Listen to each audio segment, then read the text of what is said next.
Lettre 14. Usbek au même. Comme le peuple grossissait tous les jours, les troglodytes crurent qu'il était à propos de se choisir un roi. Ils convinrent qu'il fallait déférer la couronne à celui qui était le plus juste, et ils jetèrent tous les yeux sur un vieillard vénérable par son âge et par une longue vertu.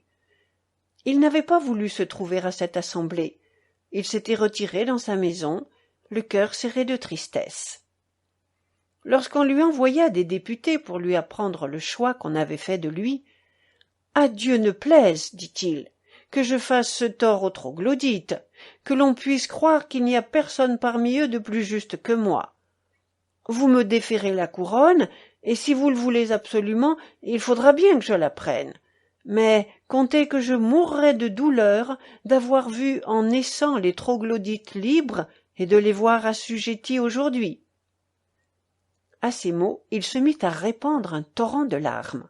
« Malheureux jour, disait-il, et pourquoi ai-je tant vécu ?» Puis il s'écria d'une voix sévère. « Je vois bien ce que c'est, ô troglodytes, votre vertu commence à vous peser. Dans l'état où vous êtes, n'ayant point de chef, il faut que vous soyez vertueux, malgré vous. Sans cela, vous ne sauriez subsister, et vous tomberiez dans le malheur de vos premiers pères. Mais ce joug vous paraît trop dur. Vous aimez mieux être soumis à un prince et obéir à ses lois, moins rigides que vos mœurs.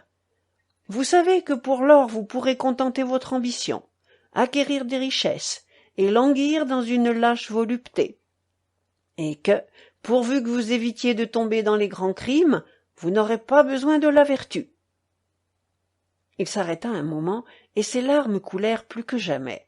« Et que prétendez-vous que je fasse ? Comment se peut-il que je commande quelque chose à un troglodyte ?